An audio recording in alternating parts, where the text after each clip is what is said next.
आज के वक्त में दुबई दुनिया भर के लिए आकर्षण का केंद्र बना हुआ है, लेकिन ऐसा हमेशा से नहीं था। एक वक्त था जब दुबई में दूर दराज तक बस रेत के मैदान हुआ करते थे। ऐसे में सवाल ये है कि दुबई की वो कौन सी कहानी है जिसे बहुत ही कम लोग जानते हैं। आखिर दुबई ने ऐसा क्या किया कि आज वह दुनिया भर में फेमस हो गया है। वैसे तो बहुत सारे लोगों को लगता है कि दुबई आज जो कुछ है उसकी वजह है कच्चा तेल, जिसके दम पर दुबई इतना डेवलप हो गया है। खैर, आपको बता दें कि ऐसा बिल्कुल नहीं है। तो अब सवाल ये है कि अगर तेल से दुबई अमीर नहीं बना तो फिर वो क्या चीज़ है जिसने आज दुबई को इतना अमीर देश बना दिया है। आइए जानते हैं कि रेगिस्तान से दुबई बनने की कहानी।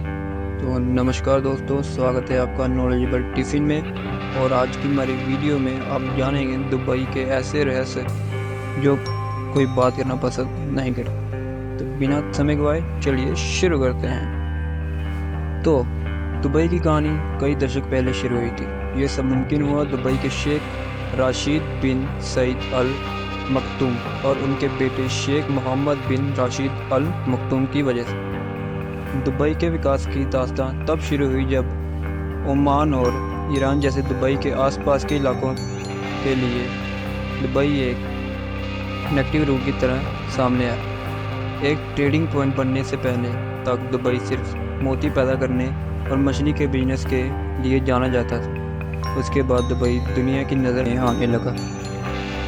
सन 1950 के दशक में दुबई में तेल की खोज हुई, जिसके बाद दुबई समेत पूरे यूएई की इकोनॉमी तेज़ी से बढ़ने लगी।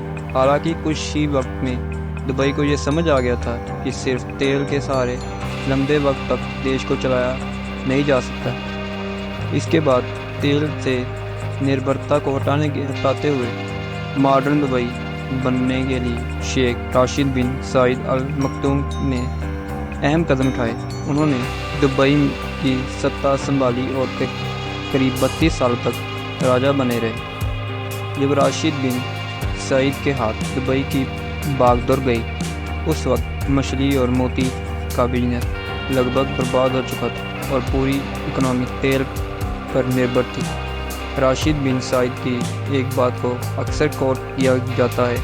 उन्होंने कहा था, मेरे पिता ऊँट की सवारी करते थे, मैं मर्सिडीज़ चलाता, मेरा बेटा लैंड रोवर चलाता है, उसका बेटा लैंड रोवर चलाएगा, लेकिन उसका बेटा ऊँट की सवारी करेगा। यानी उनका कहना का ये मतलब था कि तेल का खजाना लंबे वक्त तक देश को आगे नहीं ले जा पाएगा।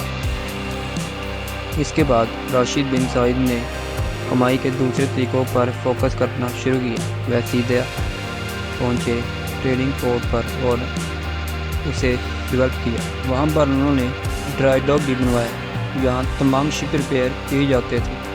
फिर साल आया सन 1979, जहाँ दुबई में होने वाले इवेंट के लिए एक स्काई स्क्रैपर बनाने का फैसला किया। बता दें कि जिस बिल्डिंग की ऊंचाई 490 फुट से अधिक होती है उसे स्काई स्क्रैपर कहा जाता है। इसके बाद 39 मंजिला दुबई वर्ल्ड ट्रेड सेंटर बनाया गया, जो खूब फेमस हुआ। शेख मोहम्मद असल में दुबई को ग्लोबल टूरिस्ट डेस्टिनेशन बनाना चाहते थे। इसकी शुरुआत हुई तमाम बड़े बड़े होटल बनाने से।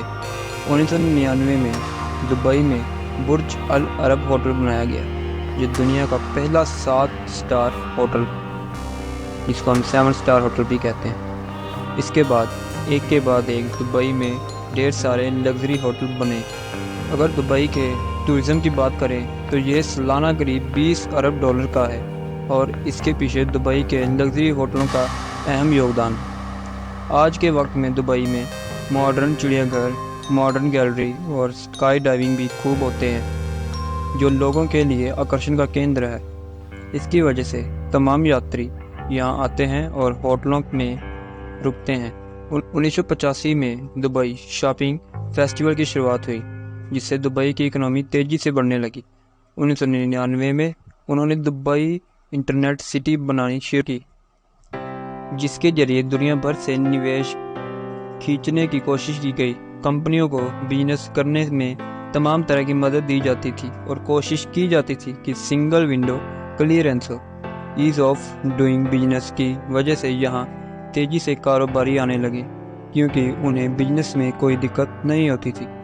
दुबई ने तमाम खेलों को भी बढ़ावा दिया। घोड़े की रेस से लेकर कार रेसिंग तक और क्रिकेट ग्राउंड तक दुबई में सब कुछ मौजूद है। वहाँ आर्टिफिशियल फार्मलैंड बनाई गई और मिनी फॉरेस्ट भी डेवलप कराए गए हैं। इतना ही नहीं, समुद्र के पानी को पीने योग्य बनाने के लिए भी मशीनों की मदद ली गई और मॉडर्न दुबई बन गया।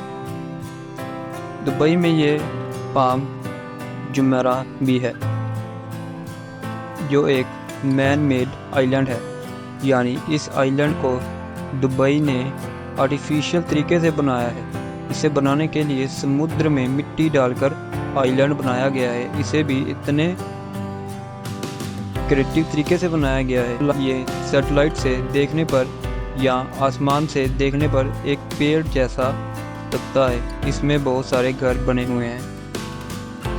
बहुत से लोगों को लगता है कि दुबई की कमाई कच्चे तेल से होती है।